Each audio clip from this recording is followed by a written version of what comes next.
Hey y'all, welcome back to Neon's Movie Reviews. I'm Neon, this is my review channel. Today I'm talking about Joel Schumacher's Trespass. Before I dive into that though, I just want to say, if you enjoy my content, please give this video a like, really helps out the channel. And we are a couple weeks into the Summer of Nic Cage, still got a couple more weeks of the Summer of Nic Cage to go. I think I'm looking like about 15, 20 more movies I've got left to go through. So still got quite a bit, but yeah. Subscribe for to see more of those, and hit the little bell in the corner to actually get a notification. But Trespass. This was a film I went into knowing just about nothing. All I really saw was the cover. I knew the basic plot, just somewhat of a home invasion movie. And I knew it was Joel Schumacher, and I knew it had an 11% Rotten Tomatoes.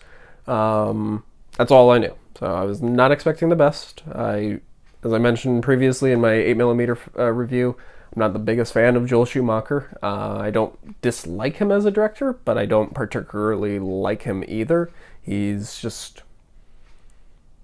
somebody that I've always looked at him as somebody that's just hired to do a job. And I feel this is one that, while the movie itself is nothing fantastic, it's really not that good, there's something to it that really worked well for me. It held my attention all the way throughout it, yeah, I'm not going to say I really like this movie, but I like this movie a hell of a lot more than I thought I would.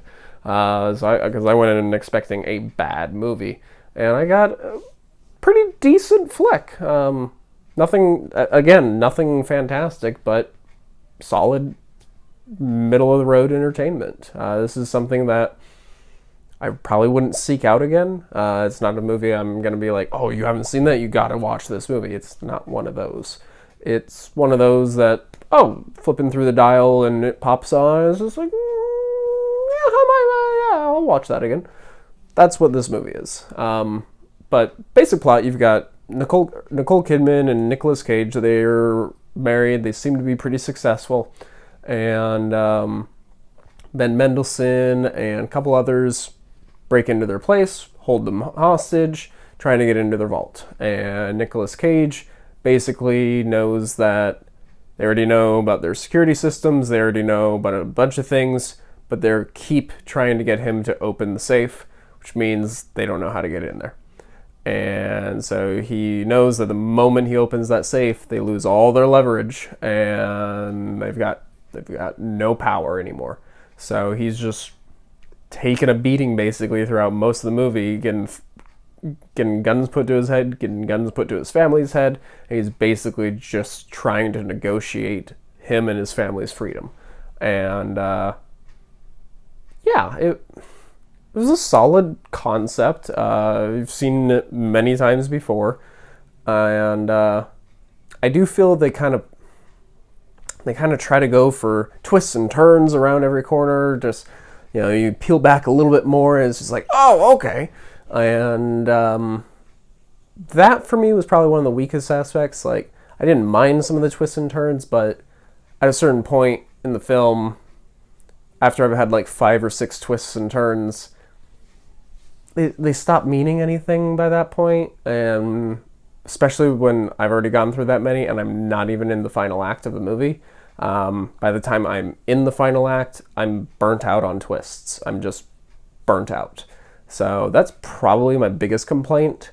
My second biggest complaint in this movie is they really needed to switch it up on how they fucking threaten people.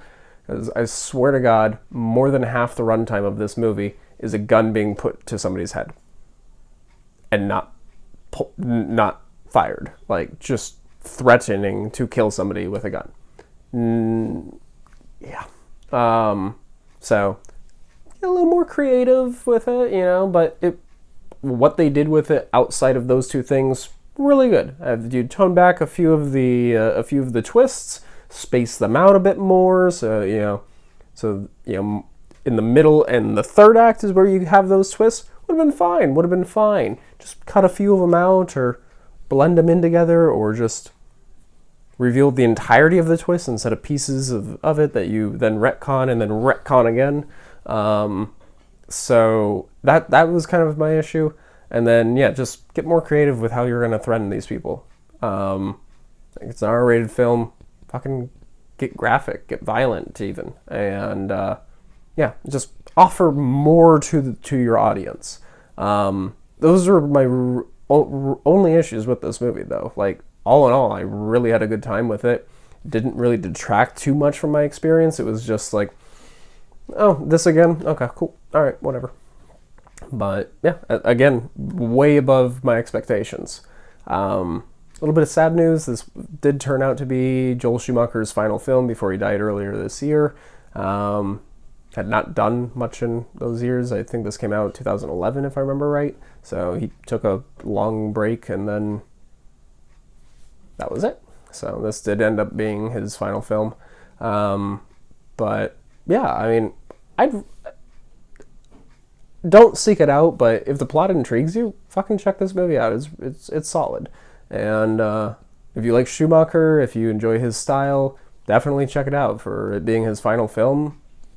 It's not the best, but definitely there are worse films in his filmography that are better known than this movie. And for this to be such low reviewed and regarded by critics kind of upsets me, especially when you look at the other films that he's put out that are just nowhere near this quality, or significantly lower. I mean, don't get me wrong, he's done some that are really good films, but he's known for fucking, like, at least for me, I know him for Phantom of the Opera and his Batman movies, which are probably the worst 3 films he's ever done. Falling Down is probably one of his best. 8mm is up there as well. This is better than the Batman movies, and much better than the Phantom of the Opera, but not as good as either of the other 2 I mentioned. It falls in that mid ground there, but solid entertainment. Like, it's a good time. Yeah, if you've seen this, let me know what you thought of it. I really liked Ben Mendelsohn in it as well. I thought he brought something with the character, and yeah, him and Nic Cage, I felt, were very unpredictable throughout the entirety of the film, and that was the saving grace of this film. If you didn't have that, oh god, this film would have been a bore.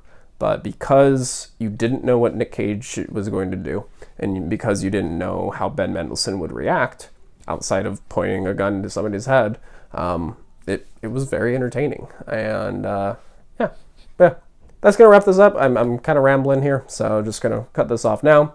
But all in all, scale 1 to 10, 6. Yeah, 6 out of 10. Above decent, above mid-tier, but still in that mid-tier range. But yeah, that's gonna wrap this up. As I said, I've got a lot more reviews. I'm currently watching Fast Times at Ridgemont High. Just took a pause so I can film this and get this out for you guys. But yeah, you'll be seeing a review for that tomorrow. And then don't know what I got lined up for Sunday, but gonna have something on Sunday. But yeah, that's gonna wrap this up. I appreciate y'all watching this, and hope y'all stay safe. Bye, y'all.